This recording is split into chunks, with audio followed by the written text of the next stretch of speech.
درود پڑھ نبی اللہ صلی اللہ محمد وعلی آل محمد کما صلیت علی ابراہیم وعلی آل ابراہیم انک حمید مجید اللهم بارک علی محمد وعلی آل محمد کما بارکت علی ابراہیم وعلی آل ابراہیم انک حمید مجید یا رب صلی وسلم دائما ابدا علی حبیبک خیر الخلق کلہم الحمد للہ الذی لم يتخذ ولدا ولم يكن له شریک فی الملک ولم يكن له ولی من الذل وکبرہ تکبیرا۔ حضور اقدس صلی اللہ علیہ وسلم نے ارشاد فرمایا، جو آدمی اپنے والدین کو خوش کرتا ہے وہ خدا کو خوش کرتا ہے، جو آدمی اپنے والدین کو ناراض کرتا ہے وہ خدا کو ناراض کرتا ہے۔ حضور اقدس صلی اللہ علیہ وسلم نے ارشاد فرمایا، جو آدمی اپنے والدین کو خوش کرتا ہے وہ خدا کو خوش کرتا ہے، اور جو آدمی اپنے والدین کو ناراض کرتا ہے وہ خدا کو ناراض کرتا ہے۔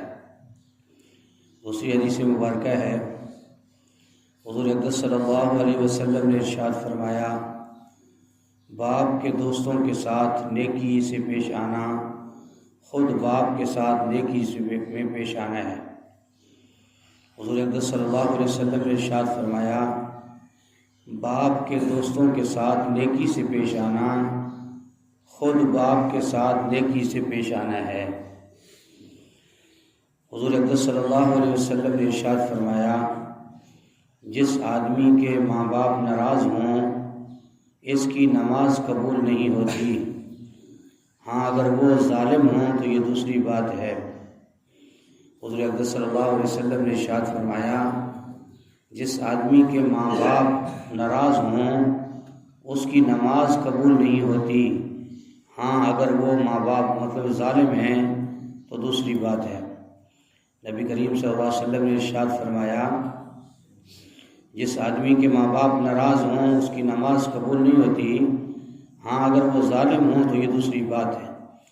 مثلاً بعض جگہ پہ جہاں کوئی دین کا معاملہ آ گیا، مذہب کا معاملہ آ گیا، وہاں اگر ماں باپ اولاد پر ظلم کرتے ہیں تو اس میں تو کچھ گنجائش ہے، لیکن اس میں بھی زیادہ تر شریعت کا جھکاؤ ماں باپ کی طرف ہے کہ ماں باپ کا وہاں بھی خیال کرنا چاہیے۔ تو فرمایا کہ جس آدمی سے اس کے ماں باپ ناراض ہیں اس کی عبادت بھی اللہ کے ہاں قبول نہیں ہوتی۔ حدیث مبارکہ ہے، حضور صلی اللہ علیہ وسلم نے ارشاد فرمایا کہ والدین کو گالی دینا گناہ کبیرہ ہے۔ لوگوں نے پوچھا، یا رسول اللہ صلی اللہ علیہ وسلم، ایسا کون ہوگا جو والدین کو گالی دے گا؟ آپ نے فرمایا، اگر کوئی کسی کے ماں باپ کو گالی دے تو اس کے بدلے میں وہ اس کی ماں باپ کو گالی دے تو در حقیقت اپنے ماں باپ کو گالی دینے والا وہ پہلا ہی شخص ہے۔ امام مسلم نے اور بخاری نے اس روایت کو نقل کیا ہے۔ حضور صلی اللہ علیہ وسلم نے ارشاد فرمایا، والدین کو گالی دینا گناہ کبیرہ ہے۔ لوگوں نے پوچھا، یا رسول اللہ صلی اللہ علیہ وسلم، ایسا کون ہوگا جو والدین کو گالی دے گا؟ تو آپ نے فرمایا کہ اگر کوئی کسی کے ماں باپ کو گالی دے تو اس کے بدلے میں وہ اس کے ماں باپ کو گالی دے تو در حقیقت اپنے ماں باپ کو گالی دینے والا وہ پہلا شخص ہے۔ تو اس روایت میں میرے محترم دوستوں اور بزرگوں، یہ تو گالی جو ہے، فرمایا گالی دینا گناہ کبیرہ ہے۔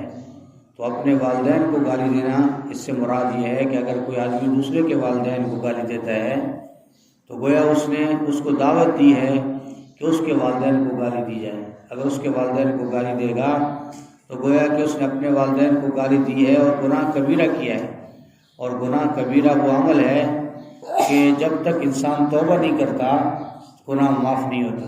تو اس لیے میرے محترم دوستوں اور بزرگوں، انسان کو ایک تو اپنی زبان پر کنٹرول رکھنا چاہیے کہ وہ کیا بول رہا ہے اور کتنا بول رہا ہے، کیسے بول رہا ہے، سچ ہے یا جھوٹ ہے، ان ساری جو ہے چیزوں کے اندر انسان کو خیال کرنا چاہیے۔ پھر گالی کے حوالے سے تو فرمایا کہ انسان اپنی زبان پر کنٹرول کرے کہ ایسے میری زبان سے جو ہے غصے کی حالت میں یا کسی حالت میں فرمایا اس کو جو ہے اعتدال برتنا چاہیے۔ اللہ پاک ہم سب کی حفاظت فرمائے۔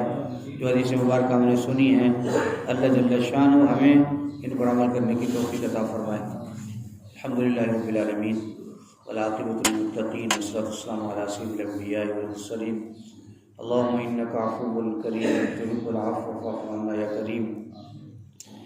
اللهم احسن عاقبتنا فی الامور كلها واجرنا من خزي الدنيا وعذاب الاخرہ۔ اللهم اكفنا بما شئت اللهم انا نجعلك في نورهم ونعوذ بك من شرورهم۔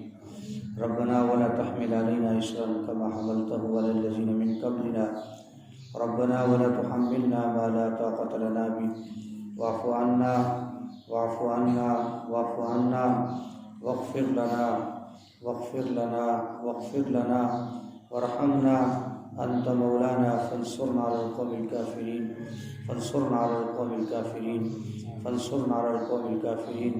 اللهم أجرني من